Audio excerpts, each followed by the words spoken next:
You're listening to Reignite, a podcast about punching Zaid Masani in the face. I'm MJ. And I am Matt, a.k.a. Stormageddon. I want to punch Zaid in the face. Someone has strong feelings about this character and mission. I do. It's a very short mission, and the outcome is I hate Zaid, and I almost left him there. Okay. Anyway, here's the summary. It's time to fulfill Zaid's contract. Your mission is to go to Zoria and liberate a refinery from the Blue Suns. When we get there, we learn there's actually more to this mission than Zaid led us to believe. The mission is actually to hunt down and kill Vito Santiago, the man who ousted Zaid as leader of the Blue Suns 20 years prior. Zaid's actions lead Shepard to choose between Zaid's loyalty and the lives of the people working at the refinery. I feel like we'll talk plenty about that in a minute. So instead of stoking the fire, I will defer to our check-ins. Yep. Not that much. I only included Joker because he has this moment where he's talking about the Quarians, and he says, I guess if you spend all your life on a ship, your priorities end up pretty skewed. And then he pauses, and he's like, damn, I just burned myself. Yeah. Joker doesn't always have stuff after the loyalty missions, but for the core folks, he does, and that one was pretty good. He has nothing else to really say, so. No, yeah, he just reacts mostly at this point. He doesn't have new conversation options at the moment. I got some new emails, though. I didn't write them down, but one was from Captain Bailey about Kolyat. Thank you. He doesn't call him Kolyat in the email, which is why I forgot his name. He just said, I hope your Drell is talking to mine. Yeah, it was a little awkward, but like it's clear that Bailey's heart is in the right place. Well, it's because he done fucked up with his own kid, and I want to know the story. Yeah, I don't know that we get it, but I don't think we do. But I want to know. It does look like though that Kolyat's still doing community service and he's helping out, and it is nice that in the email, he brings up the duct rat stuff and how they're trying to work against that now, and that made me feel really good because that was one of our biggest complaints from that mission is that, you know, it seemed unfortunate that how cavalier that situation was, and the fact that he's trying to remedy it sounds like Bailey is learning as well at the same time that we are. Like he's trying to grow, he's trying to do better with his position. I hope so, because I don't like not liking him. John and I got into a fight about me not liking him. So I hope that my feelings on him turn around. I included Kasumi because she says something that's relevant to me. Okay. When I stopped in to see her, she said the word is that Garrus really likes me. And that there are a lot of people who want to see us together. I want to be like, who's gossiping about me on my ship? Like, who is shipping us? Like, because the ship is mostly Cerberus folks. I mean, she could just be doing it to mess with you because she hears everything. She could be, but I feel like Kasumi is being earnest in these moments. Yeah, that's true. She's like, I want you to be happy. You're my friend. I mean, yeah, but also she is very frank about how she feels about Jacob. So, like, why she'd care about Garrus is kind of... Because Garrus is a completely different person and not like Jacob at all. I guess so, yeah. Also, it did seem like Kasumi's interest in Jacob was purely physical. Very physical. Yes. Very physical.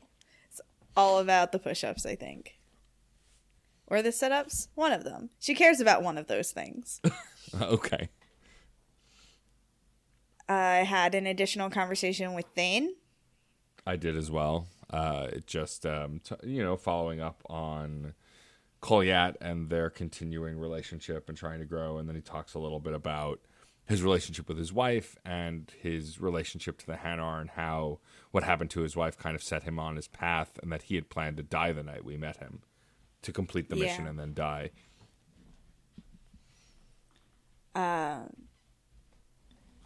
Yeah, I noticed that he says when he met Erica, the Hanar let him leave their service so he can start a family. And when Erica died, he didn't even return to service. He just started freelancing and just doing what he was good at. which I mean makes sense, sort of. But he also says that like when he met us, like his brain had already died essentially. Like there was nothing. He felt there was nothing left to do, and that's why he had planned to die that night, because he had already felt dead for so long after hunting and killing, like he had been. And then Shepard gave him purpose by offering this mission a chance to kind of seek redemption for what had happened, how he treated his family, and how he can kind of now, especially with reconnecting with Kolyat, it feels like it's all turned his life around. I had a funny moment with him where he was saying someone else was racing to reach my target and I had to get there before her. And I replied saying, "So you're alive because I hurt your pride?" And he goes, "Pride is the difference between a professional and a thug." Nice.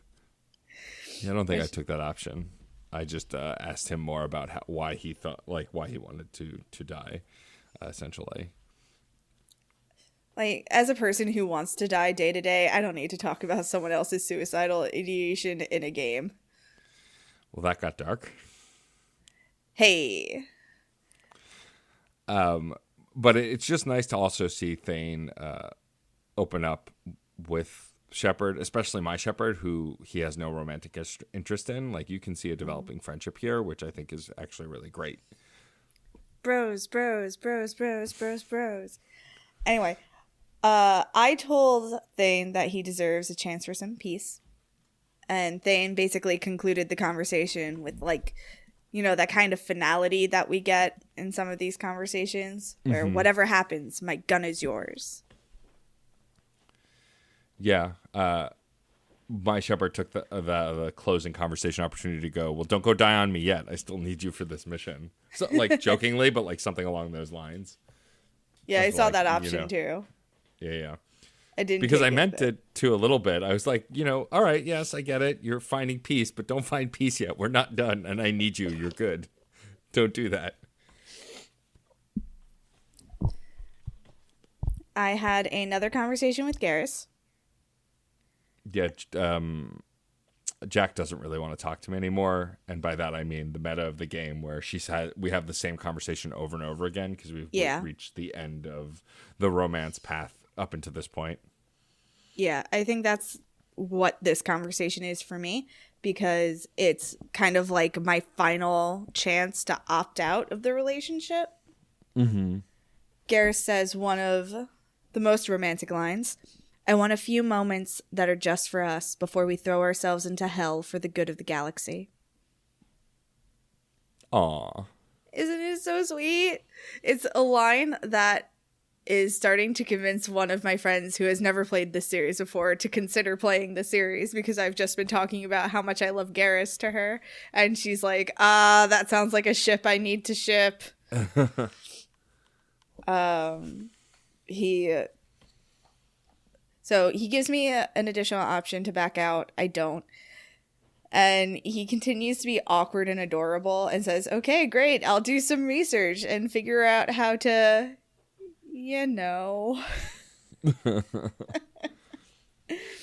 then that's it. So I think that's kind of like it for my conversations with him. It's just going to be that kind of cycling through. Yeah, I think so too. Because that's what it seems to be with Jack at this point. And then the last conversation I have is Tally. Same, yeah. Where she gets to thank us for having her back, and we get to ask a little bit more about the politics. And I got a conversation response from her that I don't think I've gotten before. When you ask about the politics, and she talks about how they're looking to replace her father on the Admiralty board, she talks about how some people even want her to be considered, but it takes a long time, and she's not looking to do that really. And that's interesting. I'd assumed that kind of succession would exist, but I don't recall ever talking to Tali about it or hearing that response. I have had this conversation with her in the past. I actually didn't have that conversation with her this time because I didn't even care about the politics. I was just like, fuck them, you deserve better than this. And I just went straight to that. I mean, I did eventually say that too. I didn't even bother because I didn't really care that much. That's fair. And I wanted her to know that I supported her. But yeah, that is a conversation that I have had in the past where I've talked to her about the possibility of her being on the Admiralty board. Because even though it's not like a succession, like she doesn't inherit the position, she has to be voted in. She is someone who has done a lot for her people.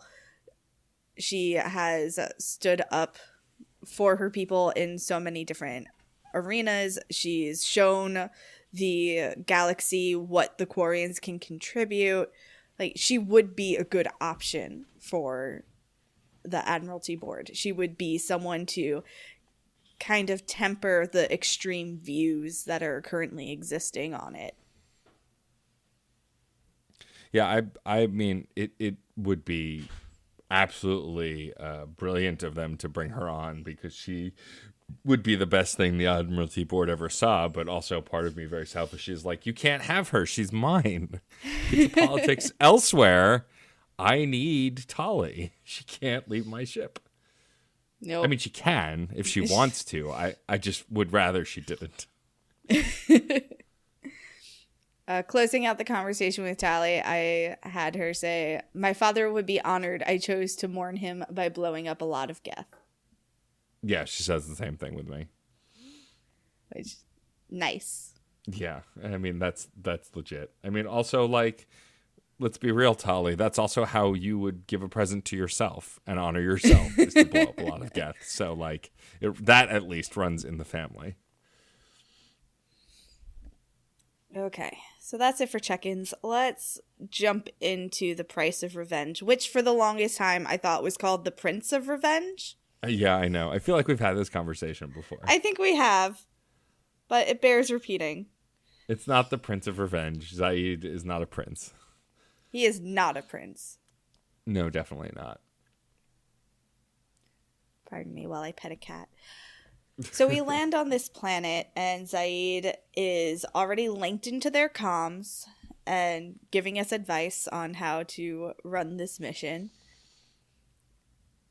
Yeah, he's very forceful is a way to put it, I guess. Like, he's itching to get to the base and take you think, at least at this point, take back the refinery. And it's not long after that you find out that there is an alternate path to this mission, a different reason why we're actually here.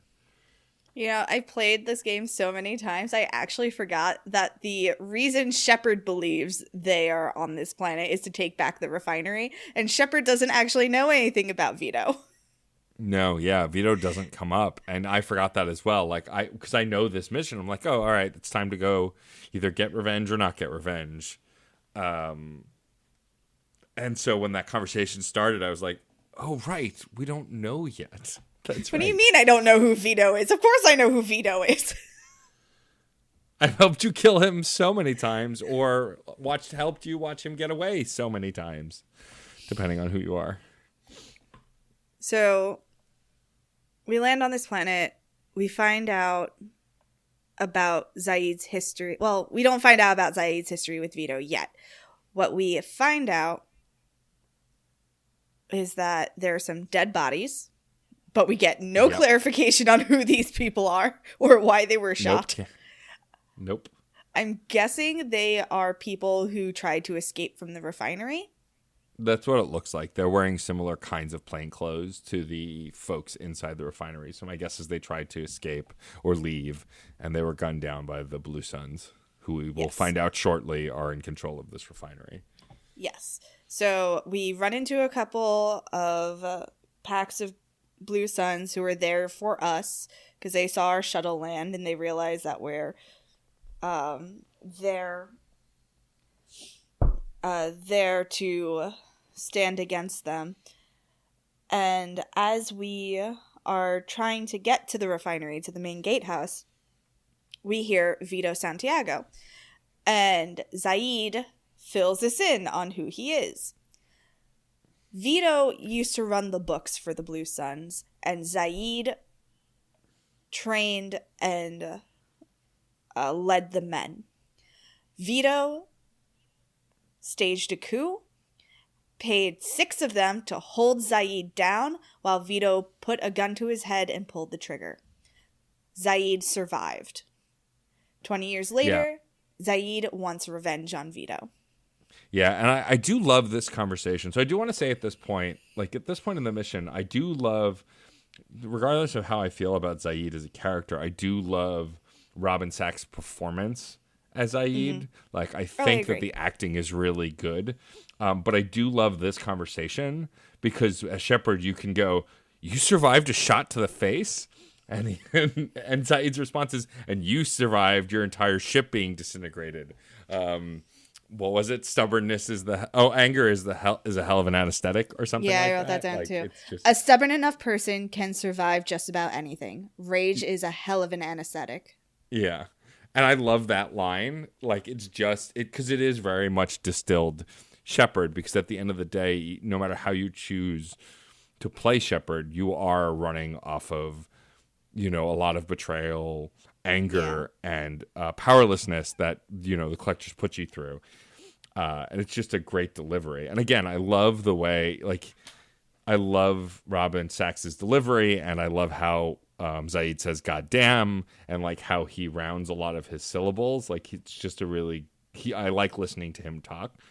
So at this point, at least, I'm on board. I'm all right, well, let's figure out what's going on, and I guess we'll also help you get back at this guy. But in my head, I'm a little bit you are the leader of the Blue Suns? What the fuck? I don't want to work with the Blue Suns, even though obviously he's not with them anymore. But right. But you can see the Blue Sun tattoo on his neck all the time. That's true. And we know that he has a connection to the Blue Suns from much, much earlier in the game. During the Archangel mission. Yeah. If you brought Zaid with you, then you know that he had a connection with the Blue Suns. That's right. And I believe I did have him with me. So I think you're right. I mean, also, you know me. I forget things. Also, I found that playing the game the way we're playing. I know. But I will say, playing the game the way we're playing it, because, in previous playthroughs of this game, I'd play it pretty consecutively in large chunks, whereas for this podcast, at least, we're playing it mission by mission as we discuss, and so there's more time between each mission. Mm-hmm. So I think I'm retaining this playthrough less. Retaining my past playthroughs less is just an ongoing problem and is unrelated. But yeah, so anyway, you're trying to get into this place, and as the bridge is going in... I want to call attention to something before we move on. Okay. There's a moment where Vito says something horrible, and Shepard can say one of two things, and I think one is who is that, and the other one is he sounds dangerous. And I chose to say he sounds dangerous because he does. And Shepard goes, he sounds like he needs to be shot. And I was just that's not the same thing. That's not what I wanted to say. Yeah, that's just not what I meant at all. He does sound dangerous. So, we should do something about him. But he doesn't necessarily need to be shot. He probably will be shot. But I don't have to say it out loud. Yeah. Yeah, Shepard doesn't have much of a filter. So I've found that in most areas where you can hint at something, Shepard's about as subtle as a Mack truck. And so he or she or they don't necessarily say the more polite version of whatever the choice is. They tend to be pretty blunt. Say what I tell you to say, damn it. I'm playing you, you're not playing me. Or are they? Oh, how the turntables. Exactly. So when we get to the gatehouse, Vito is waiting for us. And this whole scene is a fucking mess. And it made me laugh really hard. It's just, they're trying so hard to create the kind of tension that already happened in a similar moment in the, when doing the Krogan, the Solarian, this is the exact mission. Scene! It's the exact scene with Mordin. Sorry, I was going to get mad if I couldn't remember Mordin's effing name. In Mordin's mission where, the head of the Blood Pack is talking and yammering on, and you can shoot him. He comments on how you missed and then blow him up. This is the same thing except without any renegade options. Zaid just takes it on himself. Just does it. So here's my headcanon. My headcanon Okay. is Zaid, like, whether he was with you, saw you do this, or heard, like, your squad talking about it later, stored that away in the back of his head, saw an opportunity, and was like, this worked for Shepard, it'll be fine. Yeah. And it's just a mess because not only does it only sort of work because he doesn't kill Vito, although we do get a Wilhelm scream as one guy flies over the guardrail when it blows up. But then, because it didn't work, Zaid throws a temper tantrum and bashes on the gas pipes till it explodes more, then also setting the refinery up to blow up, which is like, dude, It's what so are you much worse. doing? Why did you do this? Why did you make our job harder? He makes your job harder. He also doesn't listen when you're like, dude, stop. I took the middle of the road response there because it was the harshest. It's literally Shepard going, dude, what the hell? Stop it. What are you doing? We're here to save the people in the refinery. And that's when he yells back at you that he's only here for revenge. He could care less about the people here. And he's going to do whatever it takes to kill Vito and that we shouldn't get in his way. I want to know why punching him is a Paragon option. Like, I guess it's a renegade option to be like, fuck yeah, revenge. But still, I feel like punching him is not as diplomatic as it could be. Yeah. No, I you're did, not wrong. that said, I did punch him in the face. I was very angry. Yeah, I didn't because I chose the middle of the road option. I didn't get that. I just scolded him. Yeah, I punched him in the face. I was very mad. Because I he's got prepared to- to let people die just to get to Vito. I'm not going to let that happen. Yeah, no, that's legit. And I get we'll get to it when we get to the landing pad, but I get a Paragon action I can take later. But yeah, I was not happy at this point. And like I remember being inconvenienced by having to do more here and by him being brash, but I didn't remember it being this blatant. But then when we get past this area, we have to make the choice of to go after Vito in one direction and get to him before he escapes, or save the refinery. I can guess what your action choice was.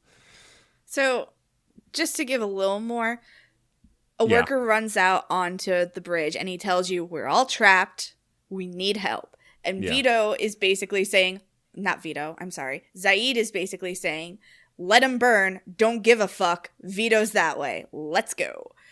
Yeah. And your option is do what Zaid wants to secure his loyalty, or say, fuck you and your loyalty. I'm gonna go save people. I chose to save people because seriously, fuck you. Yeah, I did the same. And when I chose it because it was the Brashley Paragon action, I grabbed him by his collar and I was like, you don't get to make these choices. We're here to save these people. You don't get a choice. Let's go. And Zaid essentially I didn't get that opportunity. Why didn't I get that trigger? Is it I don't maybe know. because I punched him and you didn't? Maybe. I mean, it wasn't a trigger. It was just the choice I picked. Oh. The Paragon, like the up conversation branch, just made me do that. It could be male, like kind of like a male, like chest pounding, like I'm going to grab you by your collar thing. But they don't usually gender that stuff in Mass No, they Effect, don't. so I'm not And I don't sure. remember grabbing him by the collar. Maybe I did. Yeah, I mean, remember. again, it could be because I didn't punch him, so continuing to pursue the aggressively frustrated and done with Zaid path made me do that. So there's really not a lot to say about this mission because it's very short. Once you make this decision, you then have to go through the refinery. In our case, we're shutting off valves of gas, I guess, that are making flames shoot out in some inconvenient spaces. So we can get to the fire suppression system and trigger it so that way we can save the people and then get to the landing pad. And when you get to kind of like the final space, that's when you have to fight all the Blue Suns with Vito on the loudspeaker yelling about how Zaid's gonna die and how Shepard should just walk away and all this just posturing, just garbage. Yeah. There's also these broken tanks shooting flames throughout the entire room. And it's just wave after wave of Blue Sun idiot coming at you. And then once you get through them and you also fight a mech on the other side of the room, you get outside and Vito is escaping into a gunship.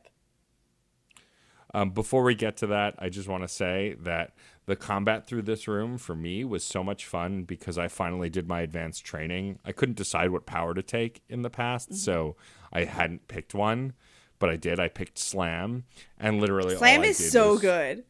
I just charged around the room, sending people flying, and then grabbing others and slamming them into the ground, and it was so much fun in this tiny room. I love so Slam. I just wanted to add that. It's the best. That or Reeve are like the only options to me. Slam is my favorite. And then you get outside, and Vito is escaping into a gunship. And I don't know, we've fought gunships before. I don't know why this had to be a, like, oh no, he's getting away moment. Yeah, I was a little confused. Like, I had assumed that you fought him no matter what, but I forgot, of course. And then, of course, while he's flying away, Zaid throws a temper tantrum, screaming and firing his gun wildly, which ends up killing the person sitting next to Vito, which we as the player get to see. And Vito has this like panicked look on his face, but it doesn't stop them from getting away. I thought it was the person driving the gunship because it looked like the gunship goes down. And the whole time I'm confused because I'm like, that gunship definitely crashed. We can just go after them. I don't know why we're so upset. Yeah, no, I don't think it was the pilot because there's no explosion. And if it had crashed, like, we would have gone after it. And then, of course, Zaid continues to throw a tantrum and, like, continues to fight with you and then gets pinned under a pillar because he's too busy yelling at you to notice that he's about to get crushed. Yeah, he gets crushed, and then he's just like, God damn it, Shepard, help me. And I'm like, why? Yeah, pretty much the same. I was just like, Why should I help you? You're being a dick and you're being reckless. Why the hell should I help you? I was so very tempted to be like, I don't need you. You can stay here. Bye. But that would have been rude. And I wouldn't just abandon a person no matter how angry I am at them. Yeah. And at this point, I assume you took the Paragon action as well. But the Paragon action is essentially like you laying down the law to Zaid, telling him how this is unacceptable, it'll never happen again. And if you want to get anywhere and be able to pursue the things that you want to pursue, we have to work together, that this mission is bigger than you. It's essentially a typical Shepard glowing speech, and Zaid comes around. Yeah, and you get his loyalty anyway, I guess. Fuck you, I don't want it. Yeah. It does say in the mission briefing that he's focused on the mission. Yeah, that he's focused on the mission, which I believe means that he's I don't want your loyalty. Loyal. So mad. I'm so angry. How dare you? How dare you lie to me? If you had said to me, look, this guy tried to kill me 20 years ago. I want him dead. I'd have thought about it. I'd have said, well, let's at least catch him, because if he's the leader of the Blue Suns, that's a big feather in my cap. Yeah, I had this moment of do we pursue Vito? And then I was like, no, I've made some mistakes already with people I care about, and Zaid is not someone I care about and is pissing me off, so I'm going to save the people. I think the Garrus decision's weighing on me a little bit, and so like the refinery choice was the only choice for me, because like these people should be saved, and I need to make that happen. I mean, I just feel like if Zaid had said to me, look, this is a mission of revenge, it is not actually about saving the people, then we would have come up with a different plan. I mean, also part of it is, remember, the mission briefing is forwarded to you by the Elusive Man. You're not actually briefed on this mission by Zaid. So it's possible that Zaid is... he tells you... Oh, does he? He tells you that it's about the refinery. Oh, he does. Okay. He does not bother to tell you about Vito. Because... I forgot that we had that actual conversation with Zaid about the refinery. Yeah, when you pick him up, he tells you, I got a lead on something that you'll probably be interested in. It has to do with saving a bunch of lives. Oh, that's right. Okay. Yeah, you're right. So, I'm not trying to defend Zaid. I'm mostly trying to pin more blame on the Elusive Man, who also would have kept that from you. No, I feel like the Elusive Man would have told that one to you. Yeah, I guess. I don't know. It's hard to tell with that asshole, so. Because also if you're getting the Blue Suns disorganized, that could be useful to him. So, I don't know. I feel like if Zaid had been upfront about it, we could have come up with a different plan. We could have saved the refinery and also gotten Vito. But this is what happens when you don't fucking communicate. That said, on a meta level for a bit, it is a nice change of pace that it's not just like, here's a person that we automatically care about that we then automatically want to help by any means. Like, there's conflict here. There's someone not just leaning into Shepard's leadership, and I do like that from a storytelling perspective, right? Oh, no, like, I do too. I think that, again, the performances in it are great, even though it's brief, but except for that one scene that doesn't make any sense where Zaid strafes to do the same thing Shepard did once, but better. But for the most part, the rest of the mission I really like. I like how it makes you feel about Zaid. I think it's... Because also, think about it from the Renegade perspective, right? If you're someone who plays pretty reckless and doesn't care about saving lives as much, like doesn't care moment to moment about it, I can see how you would lean into Zaid and like him. And so it's really kind of nice to see this dynamic in a mission, whereas a lot of them are very cut and dry, like you're trying to help someone you care about. Here it's like, oh, this asshole, well, I guess I have to deal with this now. Yeah.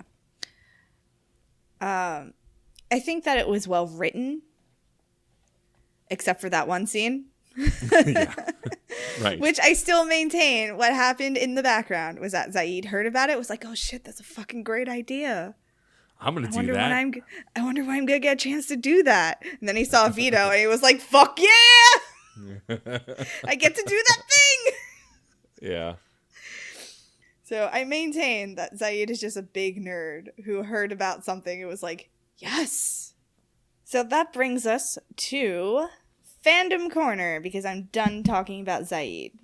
It's fuck him. Really quick before we get to that, I do just want to mention that we did lose Robin Sachs quite a number of years ago. I believe it was 2013. He passed away due to unknown causes at 61, only 4 days before his 62nd birthday, actually. Oh, that's sad. And he was a well-known character actor. He was in tons of sci-fi stuff and a ton of video games. And so it's a bit of a bummer that... I mean, he did get to reprise his role in Mass Effect 3, but like it's a bummer that he passed away then, because he was very good in this and in a lot of other things. So I just wanted to throw that in, because I wasn't aware of it until I... Make us all sad. Look, there's a lot of sadness in this game anyway. I can't help it. I felt the need to share this information. Anyway, Fandom Corner.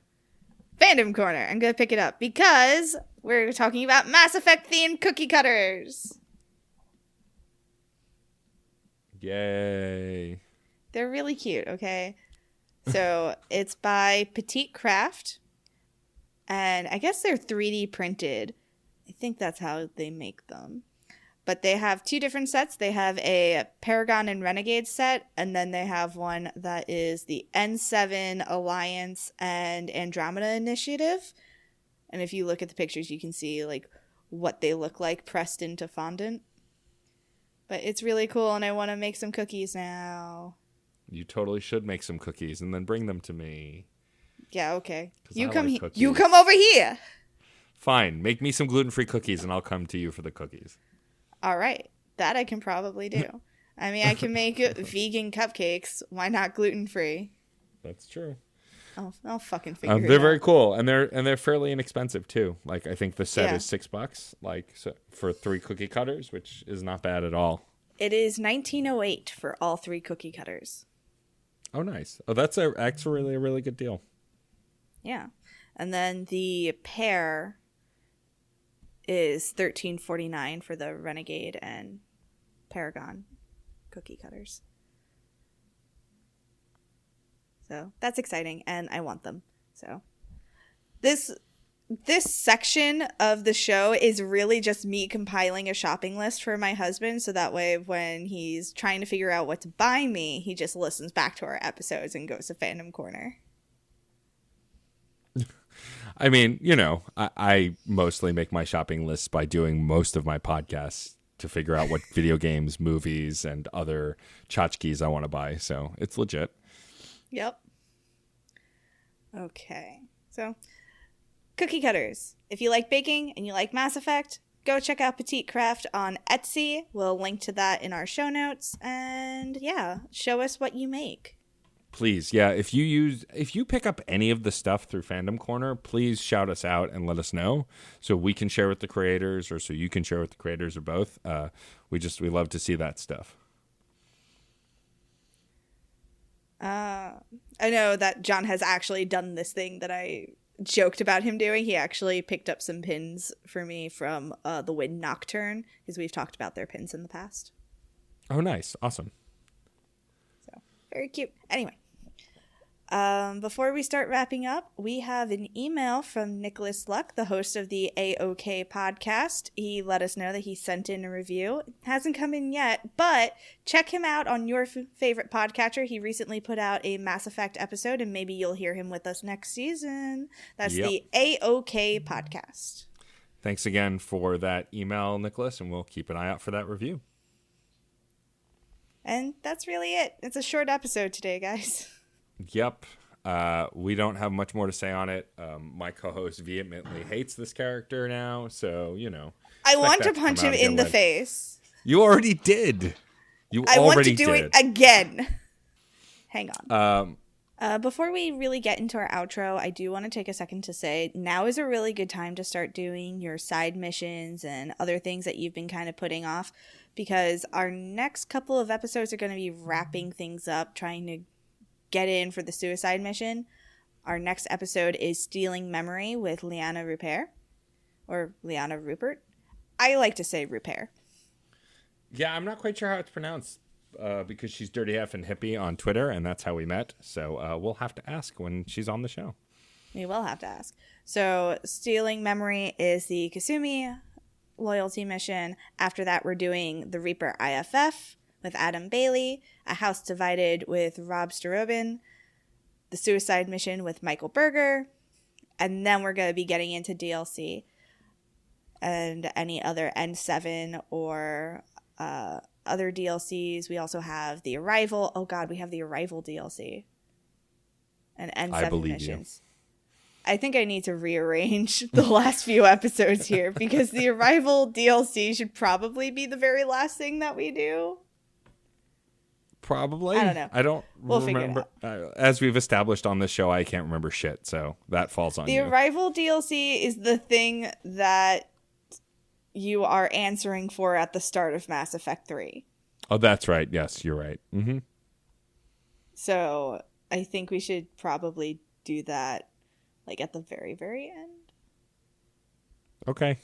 Oh, we'll figure it out. Anyway, join us next time when we're going to talk about Stealing Memory with Liana Rupert. I'm still going to pronounce it that way until she tells me to stop. Okay, fair enough. If you like what you heard here, follow us on social media if you aren't already. We are at ReignitePod on Twitter, Tumblr, Instagram, Facebook.com/ReignitePod, or you can send us an email like Nicholas did at reignitepod@gmail.com. Don't forget to rate, review, and subscribe on your favorite podcatcher. It helps us get seen so other people can find us. We're members of the Certain POV Network. You can visit certainpov.com to find more nerdy podcasts, each with a unique point of view. You can also find a permanent invite link to our Discord server on the website so you can join in the conversation. There are a ton of really great shows on the network. I would like to quickly plug A Certain Point of View, the flagship podcast, which recently ended as of when we're recording. The two hosts, Ben and Addie, decided it was time to move on from the toxic Star Wars discourse and start new, bigger, and better things. It was a good final episode, and I highly recommend it. And if you haven't listened to the back catalog, to check that out too, because they had some really great discussions, especially if you're a Star Wars fan. I've seen a Star Wars. Uh-huh. We all have. Matt and I also do some other things on our own. I co-host a podcast called The Circle of Friendship, which is about the Circle of Magic books by Tamara Pierce, where we discuss friendship, magic, and Briar Moss. You can find that at COF Pod on Twitter. And I also do a podcast called The Rob Thomas, no, not that one, Robcast, where we discuss the works of Rob Thomas. No, not that one. That's at Not That Robcast, where Matt Storm was actually a guest host. So if you enjoy listening to his wonderful voice, check it out. That was episode 13, Lord of the Bling. It was fun. I enjoyed being on the show, mostly because then I could dish out more puns per capita with your co-host at you and make you want to fire both of us. One day Alex will be on this show. One day. I'll want to kill you both again. That's definitely true. I also do a bunch of different things, including when I can, some streaming at twitch.tv/DJ_Stormageddon. I also have 4 other podcasts, 3 on this very network that this podcast is on. The one you are currently listening to, Adoy, as well as Fun and Games with Jeff and me. It's a more general video game podcast where we talk about likes, dislikes, things in the media, things in the changing landscape of the gaming pantheon, and more. I also do Screen Snark with Rachel Quirky Shank, which is a casual chat about movies and TV with a new guest every 2 weeks. The 4th podcast is an interview series called Crash Course Autographs. I really have been enjoying doing that show more these days. Not that I never didn't enjoy it, but I've gotten some really great interviews in the most recent episodes, so I highly recommend you check that out as well. Thank you to Christina Red Spinks for our It's Okay to Be a Marshmallow t-shirt on Redbubble featuring our fave marshmallow, Kaden Alenko. You can find more of their work at Chaos Does Art on Instagram. We'd also like to thank David Boyle for designing our logo, which you can also get on a shirt through Redbubble, and Dan Bull for letting us use a Mass Effect rap for our theme music. I'm MJ. And I'm Matt, a.k.a. Stormageddon. We should go. You're listening to Reignite. I'm Commander Shepard, and this is my favorite podcast on the Citadel.